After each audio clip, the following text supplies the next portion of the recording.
কেউ যদি এই দোয়াটা মাত্র 7 বার পড়তে পারে, ছোট্ট একটা দোয়া, মাত্র 3 বাক্যের একটা দোয়া, আপনি দোয়াটা পড়বেন, আল্লাহ রব্বুল আলামিন আপনার সব কিছু কবুল করে নেবে, সকল মনের চাওয়াগুলো কবুল করে নেবে। কারণ এই 3টা বাক্য যেন তেন কোনো বাক্য নয়, এই বাক্যগুলোর মধ্যে আল্লাহ পাকের সবচাইতে পছন্দনীয় 3টা কথা আছে। সুবহানাল্লাহি ওয়া বিহামদি। এই দোয়াটা নবী করিম সাল্লাল্লাহু আলাইহি ওয়াসাল্লাম আমাদের শিখিয়েছে। নবী বললেন, তোমরা প্রতিদিন এই দোয়াটা পড়বা, রদিতু বিল্লাহি রব্বা ওয়া বিল ইসলামি দীনা ওয়া বি মুহাম্মদ সাল্লাল্লাহু আলাইহি ওয়াসাল্লাম।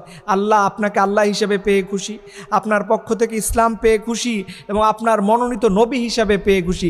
এই দোয়াটা যখন আপনি বলতেছেন, আল্লাহ পাক আরশে বসে খুশি হয়ে যায়, তার রহমতের দরিয়ায় জোশ লেগে যায়। তখন বান্দাকে বলে, বান্দা কি চাও?